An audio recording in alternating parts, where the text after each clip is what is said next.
new video.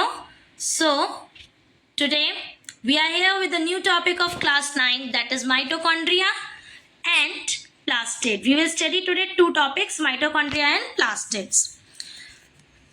Mitochondria is also known as powerhouse of the cell. क्यों? क्योंकि ये cell को पावर देता है. सेल जो भी काम करता है, जो भी फंक्शन परफॉर्म करता है, उसके लिए एनर्जी की नीड होती है और ये एनर्जी आती है सेल के पास माइटोकॉन्ड्रिया से. बेसिकली हम कह सकते हैं कि माइटोकॉन्ड्रिया पावर जनरेट करता है और पावर सप्लाई करता है for the needs of the cell and for performing all the cellular activities. Mitochondria में दो मेम्ब्रेन होती है, आउटर मेम्ब्रेन, बाहर की मेम्ब्रेन पोरस होती है. आप देख सकते हैं ये जो आउटर मेम्ब्रेन है उसमें छोटे छोटे पोर्स दिख रहे हैं आपको, और जो अंदर की मेम्ब्रेन होती है इनर मेम्ब्रेन, आप देख सकते हैं वो डीपली फोल्डेड है, बहुत सारे फोल्ड्स हैं. तो इनर मेम्ब्रेन इसलिए डीपली फोल्डेड है ताकि सरफेस एरिया इंक्रीज हो सके. याद रखिएगा बायोलॉजी में जहाँ जहाँ फोल्डिंग्स आएगी उसका एक ही फंक्शन होगा, सरफेस एरिया को इंक्रीज करना, ताकि जो भी काम हो रहा है उसके लिए ज़्यादा सरफेस मिल सके. So it increase surface area for performing the chemical reaction and producing energy. Mitochondria का जो शेप होता है ये शू लाइक शेप होता है, एक जूते के तरह शेप होता है, और इसमें जो ग्लूकोज मॉलिक्यूल होते हैं वो ब्रेक होते हैं सेल्यूलर रेस्पिरेशन में. हमने पढ़ा है कि respiration is the process in our body which releases the energy in the presence of oxygen. तो माइटोकॉन्ड्रिया ही एक पार्ट है सेल का जिसमें ग्लूकोज का ब्रेकडाउन होता है इन द प्रेजेंस ऑफ ऑक्सीजन और एनर्जी रिलीज होती है. और ये एनर्जी हमारा सेल और हमारा माइटोकॉन्ड्रिया स्टोर करता है किसके फॉर्म में? एटीपी के फॉर्म में, एडिनोसाइन ट्राइफॉस्फेट. आपको इसका नाम का फुल फॉर्म याद रखना है. और एटीपी एडिनोसाइन ट्राइफॉस्फेट को energy currency of the cell भी बोला जाता है क्योंकि ये सेल्यूलर एक्टिविटीज़ के लिए एनर्जी देता है. जब भी हमारी बॉडी को एनर्जी चाहिए तो ये जो एटीपी है वो कन्वर्ट हो जाएगा एडीपी में, दैट इज एडिनोसाइन डाइफॉस्फेट, और आपको एनर्जी मिल जाएगी. और जब माइटोकॉन्ड्रिया रेस्पिरेशन परफॉर्म करेगा तो जो एडीपी कन्वर्ट हुआ था एनर्जी देने के लिए वो वापस एटीपी में कन्वर्ट हो जाएगा. That's all about mitochondria. Now next one is plastid is a centre for food synthesis in the plant and beyond. So plastid is also known as kitchen of the plant, और यहाँ पे food का production होता है. Basically जो हमारे food producers हैं वो कौन है? Green plants. तो प्लास्टिड एक कैरेक्टरिस्टिक है प्लांट सेल का. सारे प्लांट सेल में प्लास्टिड प्रेजेंट होगा.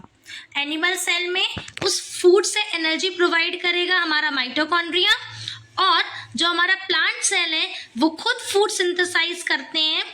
तो सनलाइट के प्रेजेंस में जो प्लास्टिड है वो फूड को सिंथेसाइज करेंगे. आप ये बात याद रखिएगा कि एनिमल सेल में माइटोकॉन्ड्रिया प्रेजेंट होता है. माइटोकॉन्ड्रिया हम जो फूड खाते हैं उससे एनर्जी रिलीज करने में हेल्प करता है, और प्लांट सेल में प्लास्टिड जो है वो सनलाइट की मदद से फूड सिंथेसाइज करने में हेल्प करता है. ठीक है, और प्लस ये फूड में स्टोरेज भी करता है, फूड के स्टोरेज में भी हेल्प करता है. जैसे कि आपने पढ़ा हुआ है कि प्लांट जो हैं फोटोसिंथेसिस की प्रोसेस से ही फूड प्रोडक्शन करते हैं in the presence of sunlight. Photo मतलब होता है light, synthesis means to prepare. So food is prepared in the presence of sunlight. Plastid के अंदर एक ग्रीन पिगमेंट होता है, ठीक है, जो कि क्लोरोफिल होता है, और क्लोरोफिल कंटेनिंग प्लास्टिड को अपन क्लोरोप्लास्ट बोलते हैं. तो क्लोरोप्लास्ट क्या है? क्लोरोफिल जिस प्लास्टिड में भरा होगा, ग्रीन पिगमेंट जिस प्लास्टिड में भरा होगा उसको हम क्लोरोप्लास्ट बोलेंगे. और यही क्लोरोप्लास्ट जो है वो सनलाइट को एब्जॉर्ब करता है, ट्रैप करता है और फोटोसिंथेसिस में हेल्प करता है. क्लोरोप्लास्ट हमारे माइटोकॉन्ड्रिया के जैसे ही डबल मेम्ब्रेन है, ठीक है, इनमें दो मेम्ब्रेन पाई जाती हैं, और जहाँ पे फ्लूइड फिल्ड रहता है क्लोरोप्लास्ट में उसको हम बोलते हैं स्ट्रोमा. आप देख सकते हैं ये जो जहाँ ऐसे फ्लूइड फिल्ड रीजन है ये हमारा स्ट्रोमा. और स्ट्रोमा में आप डिस्क शेप, सिक्कों के जैसे शेप वाले, और स्ट्रोमा में ये डिस्क शेप आप सिक्कों के शेप के देख सकते हैं. क्लोरोफिल कंटेन है. एक्चुअली ये जो होते हैं थाइलोकॉइड्स और ग्रानास होते हैं। अगर आप एक एक सिक्का देखेंगे, एक एक सिक्का अगर रखेंगे तो वो हमारा थाइलोकॉइड है, और आप उन्हीं एक एक सिक्कों को एक के ऊपर एक के ऊपर एक रख देंगे जैसे इसमें बना हुआ है तो वो ग्रैना बन जाएगा। तो ये जो आपको स्टैक्स स्ट्रक्चर दिख रहे हैं सिलेंड्रिकल, ये हमारे ग्रैना है, और ग्रैना किससे बने हैं? कॉइन शेप थाइलोकॉइड्स से। ये इन्फॉर्मेशन यहाँ पे गिवन नहीं है, बट ये एडिशनल इन्फॉर्मेशन है।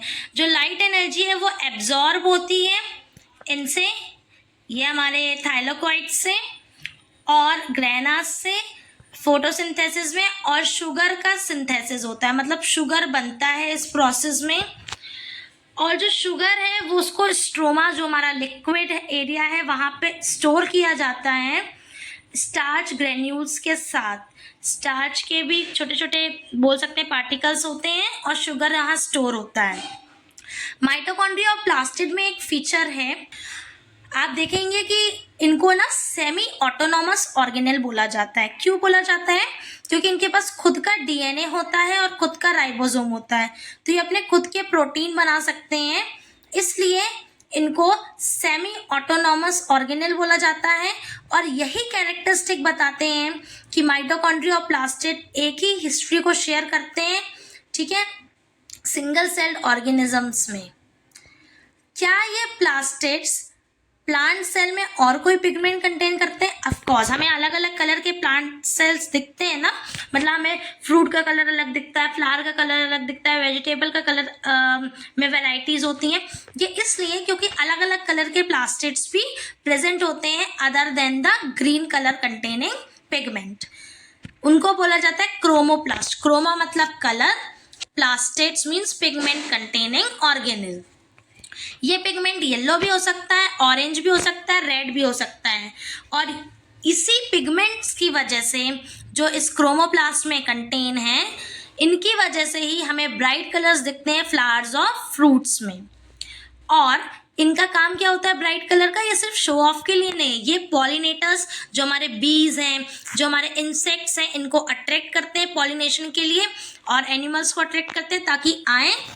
जब ये आके उसको खाने लगते हैं, हमारे फ्लावर्स वगैरह का नेक्टर लेने लगते हैं, तो उनमें ये पूरे पॉलन ग्रेन्स चिपक जाते हैं और एक फ्लावर से दूसरे फ्लावर चले जाते हैं। वैसे ही एनिमल्स को अट्रैक्ट करते हैं कलरफुल फ्रूट्स, तो एनिमल उनको खाते हैं और सीड को इधर उधर फेंक देते हैं, तो इससे सीड डिस्पर्सल भी होता है। तो ये जो कलरफुल फ्लावर्स है वो पॉलिनेशन में हेल्प करते हैं, और कलरफुल फ्रूट्स सीड डिस्पर्सल में हेल्प किया करते हैं।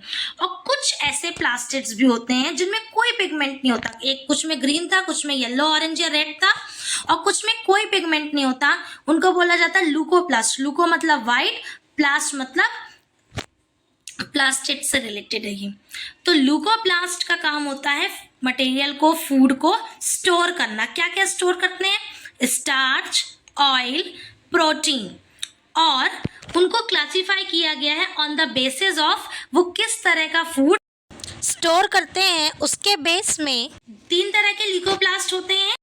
एमाइलोप्लास्ट जो स्टार्च स्टोर करते हैं, ऑयलोप्लास्ट जो ऑयल या फैट्स स्टोर करते हैं, प्रोटीनोप्लास्ट या फिर एल्यूरोप्लास्ट जो कि प्रोटीन स्टोर करते हैं। Thank you, keep learning, keep growing, subscribe linkage to watch more videos.